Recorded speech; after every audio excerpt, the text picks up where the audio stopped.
So guys, we have an animal emergency on our homestead. I gotta rush out here and check on Milk. Oh baby, oh no. So this is how the girls found him this morning when he came to breakfast. Milk, can you look at me? Oh no, baby. His face is just so swollen. He got into something or got stung by a bee or something, but his little face is not normally that huge. He looks so puffy. He's like a little cat with a lion face. Look at his cheekies. Oh, baby. Oh my goodness. I don't know if that hurts or not, but he's letting me touch it. He's letting me press all over it, so I don't think it's painful for him. But that is a swollen little face. And he's got some sticky matted stuff all over his fur right here. You definitely went rummaging through something you shouldn't have and got into some trouble, didn't you? Well, he's eating. He's able to open his mouth and eat. That's good. Oh, poor baby. He's taking little tiny bites. I know, sweet, sweet. Oh my goodness, his little eye on this side is like starting to swell shut. Oh my goodness, poor baby. That's rough, honey. Consequences are rough, aren't they? Oh. What's also sad is that his mother right here, Holly, see, this is what Milk's face usually looks like, y'all, all slender like that, like Holly's. And right now it's not, but what's really sad is that his mama Holly right here, she came near him just a minute ago and she hissed at him. When she saw his face, she freaked out and hissed at him. I don't think she recognizes her own son. Like, he smells like her son, sounds like her son, but that doesn't look like her son. So she's kind of weirded out by him. So if he comes near her, she hisses at him. She doesn't like this whole swollen face thing. She's like, that's not what my son's supposed to look like. Oh, baby. We're going to fix it. We're going to fix it.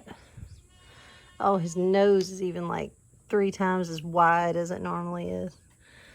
Oh, that's awful. Poor baby.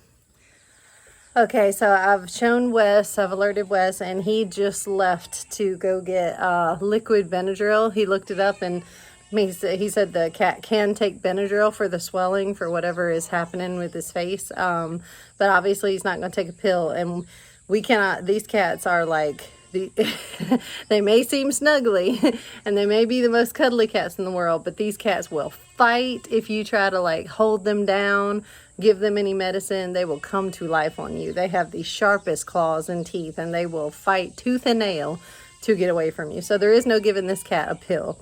Can't give it a Benadryl pill. So he ran to Walmart to go get the liquid children's Benadryl. So we're going to do a syringe and see if we can like squirt it in a container. Maybe it'll taste good and Milk will lick it, or maybe he'll be cooperative enough on our lap to let me just kind of slip it in the side of his mouth and squirt it in. I don't know.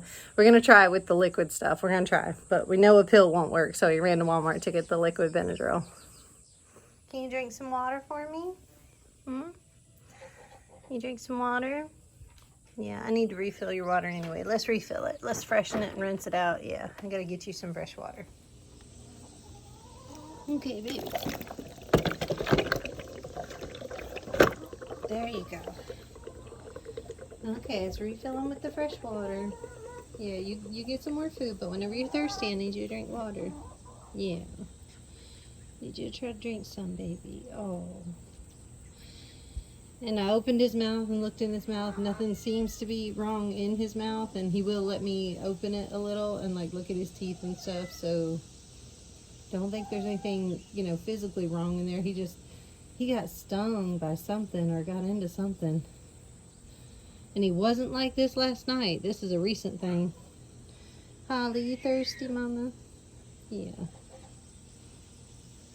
Oh, we're going to fix you up, baby. We're going to take care of you. I tried to wipe this sticky sap stuff off his fur with a wet rag, but it's not coming off. That's going to take some doing to get this stuff off. Maybe when he's feeling better, he can clean it off himself, but he got into something very sticky all over his fur. I'm just glad he's not like acting funny or like, you know, poisoned by something or... Oh my goodness, Milk.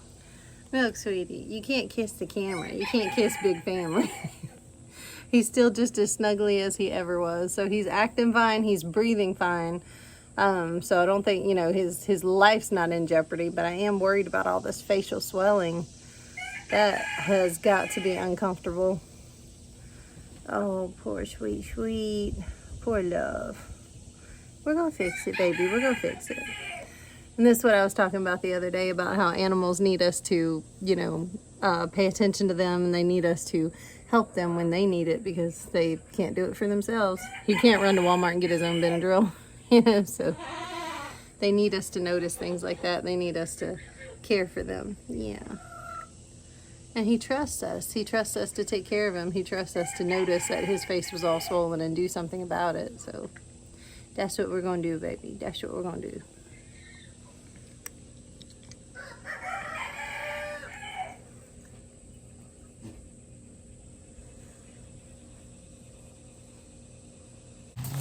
While I wait on Wes to get back with that liquid Benadryl, I'm going to go check the greenhouse and see what all needs to be watered. Everything outside has kind of already been watered because it rained yesterday. Right as I was finishing up my video for y'all yesterday, it started storming, and then it did rain. It rained for like a good hour, so everything got a nice fresh drink, which is great. So now I just have to check on the greenhouse, which didn't get any water. It only gets watered by me, so let's go check it. And there's a lot of little hodgepodge things in here, in seed trays and stuff, and little things that are just basically growing in here for no reason. They need to go in the ground somewhere, so I'm actually going to put them in the ground today. I'm going to find a spot for them and put them somewhere today so that they can live out their life and be a happy plant outside of this greenhouse. So we're going to do some planting today.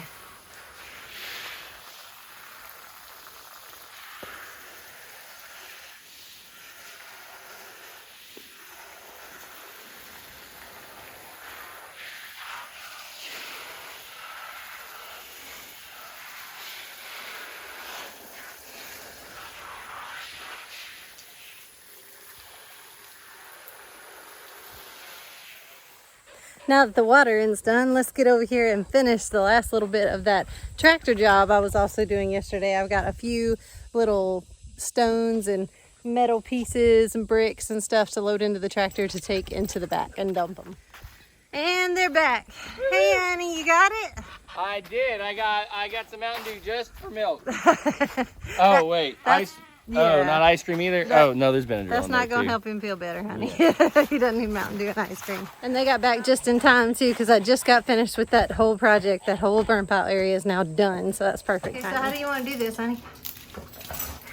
Got me. Use a syringe, maybe? That's what I was thinking. Either slide a syringe, like, in his little cheek or jowl and see if he'll lick it and drink it. Or maybe we can put it in a itty-bitty container. Maybe he'll lick it out of the container. I don't know. If it tastes good, he might drink it. I don't know. Let's try the syringe, see how it goes, yeah? Mm-hmm. Hold on. Wait, tell me when. Good.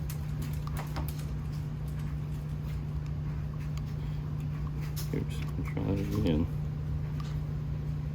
There we go. All right. 1 milliliter. All right. Get into. Okay, baby. We're going to try something, okay? I don't know if you like it or not. Please don't be mad at us, okay? Can I see your mouth? Yeah, can I see your mouth? Smell it. Come here. Come here. Come here. Come here. Get it in? Oh. He didn't like that at all. I shot a little bit of it in his mouth. Yeah, I should have shot it all in, I think. Oh, well, I got a little. Oh, wow, honey. Okay, Yeah. You wrap it around his claws, around all of his paws, yeah. Wrap him up like a baby, got it? Mm-hmm. Okay. Yeah. I know. Whoa. Got you? Yeah, got me bad. Honey. You got it all in, right? Well, and I don't know how much he spit out. Yeah. Oh, wow. That's what I'm saying. He got see? me, yeah. Oh. That's, when I say he got me, I mean, he got me. I don't know how much he spit out of that and how much actually went down his throat. I don't know. Yeah, I think he's okay. Yeah. He'll be good.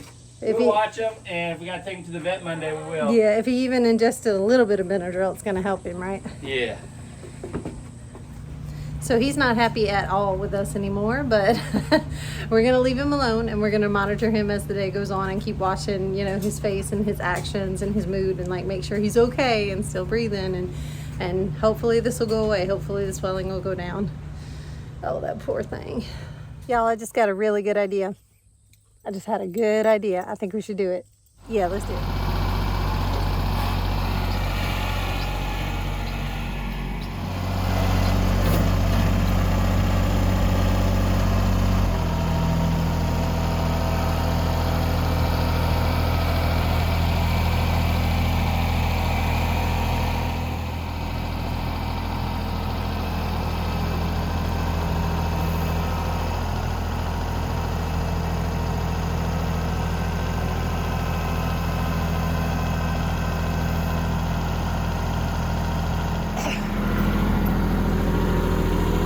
Getting it, baby.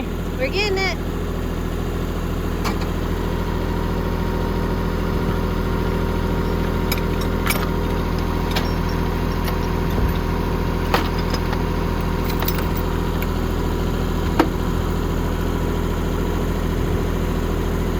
So here's what I'm thinking. I'm thinking that we should till this area that I just got done doing with the fire pit and cleaning it out and smoothing it out. I think we should till it, and I think that's where I should plant all these things that I need to plant out of the greenhouse.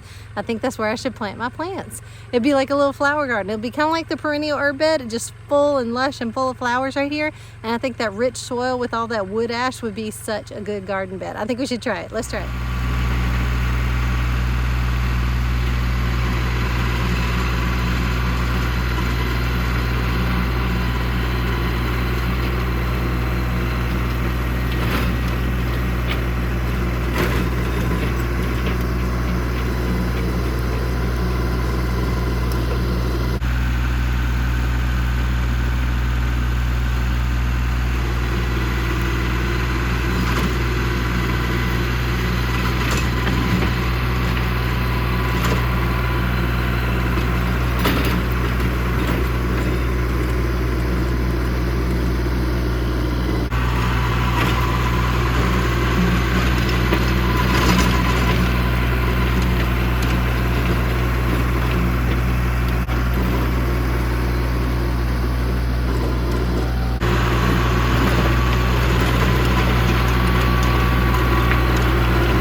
Okay, so maybe I missed a few little things that were still in that fire pit that needed to be dug out, but I got them. I'll get them as he tells.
Look at the flowers on that loofah. Woo! Big loofah flowers. And more coming. Those are some big, pretty yellow flowers. That's like waving a flag at those pollinators saying, come get some, come get some. Oh, they're popping up everywhere. Beautiful flowers. So here we are out at my flower bed that is looking sad and chopped down. And my lovey has been so sweet and offered to come help me. So I brought all the little flowers and the extras and the little herbs and things that I think would do well in this bed. I brought them over here and I'm just going to stick them in my flower bed because there are some things that I think might actually survive the summer, Lord willing. They might actually grow and not die in the heat of the summer, and we're going to give it a shot. And, you know, whether it lives or dies is up to the plant, but it can't live its life in that pot, so it needs a home to go somewhere. So here we go. And so that's going to be the ground cover, so plant it somewhere where it can spread, yeah. Yep. I don't care if it spreads all amongst all the plants. I don't care. Yeah. Biscuit, get out of the bed. Biscuit, out. Biscuit, you can't dig in there, girl. Good. Biscuit. And this soil is so hot. That's another thing I worry about. This soil is like on fire. It's hot to the touch. So I don't know how well these plants will survive, but we're gonna give it a try. Yeah. Oh, I don't think I can get on my knees, can I? Oh yeah, that's not bad. All right, cool. I thought the weave fabric had been scorching hot, but it ain't. It's not that bad, huh? Do you think I should try to save this tomato and pull it up, or I think it's healthy. I think just leave it. Well, it's hanging down, and it's I gotcha. It's gonna need to either be lifted, or it's gonna need to be ripped out. Which one? I think we'll lift it. Yeah. Okay, so I'm gonna. I'll come out and lift it here in a little bit. I gotta cut that string, and I gotta lift that tomato. Yep. Or that ground cover. I'd love to see this ground cover take over in here. Definitely gonna have to water these in, huh? Yeah, everything's gonna have to be watered in. It doesn't matter that it just rained. Everything's gonna have to be watered in. Oh yeah. Water, and more water. Scorching sun.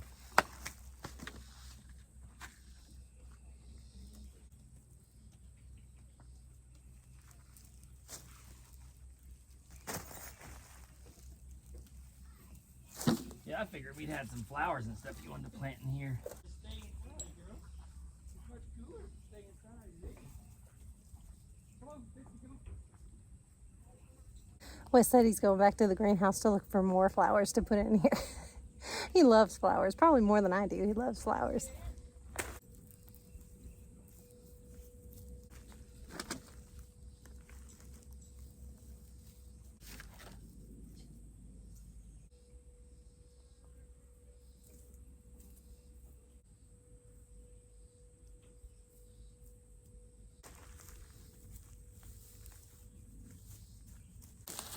Yeah, I wouldn't do too much of the plantain because it's technically a weed and it will spread.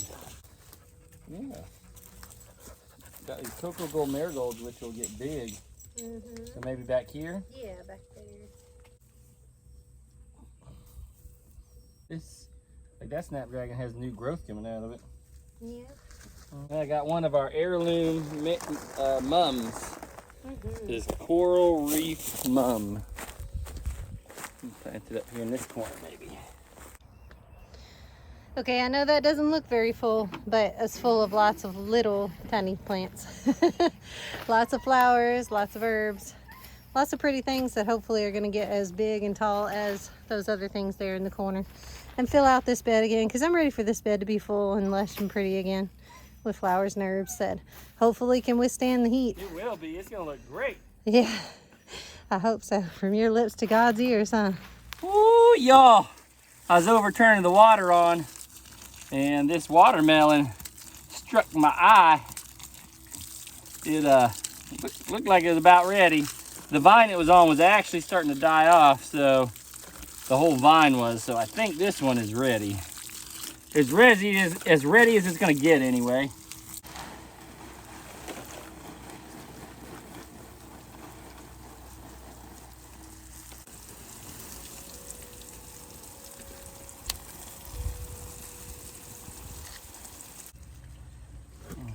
So let's lift it up.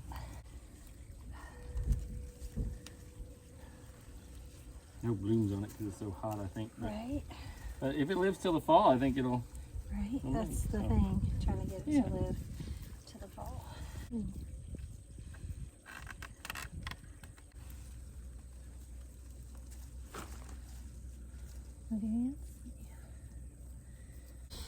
Now I know that's not the prettiest tomato, and I know it's kind of wrapped up, and it's got one little baby tomato on it. That's all that we found on it right now, because it may be too hot to set fruit, and that's okay. That's just it's the time of year. It might be too hot for tomatoes, but if it can survive until the fall, and when the temperatures go down, it'll be able to set fruit again. It'll just live on through the fall and give us tomatoes again.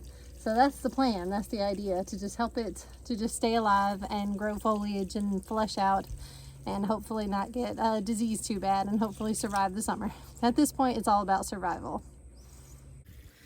These 4 o'clocks, y'all, ridiculously persistent as they are. I mean, they are pretty, they are lovely. I'm just torn. I don't know whether to keep them growing right by this door, bushing out right by the house right here, coming back every year. They grow all along the side right here, along the side of the house. They just pop up right by the bricks. They are persistent. They're very tenacious little flowers, and they are pretty, but do I want them to be there? Do I want them in that space? That was supposed to be like a whole just pathway, a whole lane that was supposed to be clear right there for people to walk through, and these big bushy 4 o'clocks keep coming out. But I mean, I think there might be enough. I'm going to move this, obviously I'm going to move this tub out the way. I think there might be enough walking space to go around the flower bed and go through that path right there, I think, even with the 4 o'clocks. But I don't know, I go both ways. I'm torn between keeping the 4 o'clocks or not. What do y'all think? I'm still trying to keep all the flowers in my green stalk alive. This whole green stalk is full of flowers, and I don't want to lose them, so I'm continuously watering this green stalk. Woo, it's red, baby. Bobby, where'd you get red. that? Where did that come from? The raised bed one that you planted. The blue raised bed? I knew I planted a red one. Yep. Now it's not as sweet as it could be, but the vine it was on was dying off, so it was as ripe as it was going to get. But it's good. It tastes good. That's the sangria. Oh, I knew I planted sangria. I knew it. Okay, so I got them hiding in that raised bed over there. Maybe there's another one. Maybe out in the perennial bed, maybe I put sangria out there too. I'm hoping for just a few more red ones. But those yellow baby dolls sure are sweet though, I gotta say. That's my favorite. Those yellow ones are my favorite. Yeah. So far. Now y'all may be thinking, what in the world would possess this woman to go out there and sweat this hard and be out there in the heat and suffering like that just to plant some plants? Well, I guess I am a little crazy, but also it comes down to the fact that I don't accept that I'm condemned to not grow anything during the summer. I don't accept that. I don't accept that I can't plant anything because it's just too hot and nothing will grow. I mean, my heart's not ready to accept that. I'm not ready to give in. There has to be some flowers and herbs that I can plant. There has to be something I can do to play in the dirt. And I need to get out and do something, even if it's 1,000 degrees, even if it hurts and it's hot and it's so sweaty and I'm exhausted. It fulfills my soul. It fulfills a part of me to do this. And yes, my body doesn't tolerate the heat well, and I do suffer in the heat, but like I said, it's something I choose to do. And I don't want to wait for the fall. There's a reason I love the fall and winter. It's so much easier for me in the fall and winter, and things grow so much better here in the South in the fall and winter. But I don't want to wait for the fall and winter. I'm impatient, and I want to plant things now, and I want to do it right now. And I don't know. There has to be things that can survive this summer heat. Like, for instance, the loofah is still doing great. The loofah is not affected by the heat. Mint is not affected by the heat, things in the mint family. There's flowers that thrive on the heat. Verbena loves heat. Succulents love heat, you know? There's things, there has to be a way. There's things that can be done, things that can be grown during this awful, horrible, never-ending, ridiculous summer heat in the South. And I know, a toll on my body. It's a toll on myself, I know. People, y'all don't know about hard, sweaty work until y'all have worked in the heat of the South. Then you will know about hard, humid, can't breathe, dying, sweaty, hot work. And it is a certain point where it gets dangerous. Don't worry, I'm taking care of myself, I promise. Wes is not going to let me hurt myself or put myself in danger. He makes me come in when I'm done. Like now, I'm done. I'm toast. I'm done for the day. Can't go on anymore. It's gotten too hot. The heat of the day is setting in. The middle of the day is here upon us. I've done everything I set out to do. It's up to the plants now. They're either going to grow or they're not. But it was so good to put my hands in the dirt and to plant them. That was, to me, that was worth it. It was worth it to me. And like I said, these are things that actually needed to be planted anyway, because if they didn't get planted in the dirt, soon they were just going to sit in the pots they were in and just die. So it was either die in the pots or die out here in the dirt trying to live and give them a chance. So I wanted to give them a little chance to live, because I think everything deserves a chance. But soon enough, the heat will break and the summer will go away and it will be lovely fall. And we are coming up on that time here in like a month or 6 weeks, something like that. Very soon, we're going to be prepping our seed trays and starting to put in our plants for the fall into the greenhouse and starting to grow them out in the seed trays in preparation to put them into the fall garden. We're going to be doing a lot of fall prep here soon. It's coming. It's coming. I can feel it. Just a little longer. I got to hold in there just a little longer. Almost there. But I'm going to go shower and clean up for the day. Probably put on pajamas for the rest of the day, even though it's only like 1:30. It's only like 1 or 1:30 right now. But for the rest of the day, I'm in pajamas. Even if I got to take the kids somewhere, I'm in pajamas. I'm sorry, you're going to see me in my pajamas because I'm going to be comfortable the rest of the day, cool and dry and not sweaty. And I'm going to go hydrate a whole bunch. I love you guys. Stay safe. Don't get too hot. Don't get overheated. Don't get too dehydrated. I know it's exciting. I know you want to get out and put your hands in the dirt and play with your animals, but be careful. I love you guys, and I'll see you tomorrow. Bye.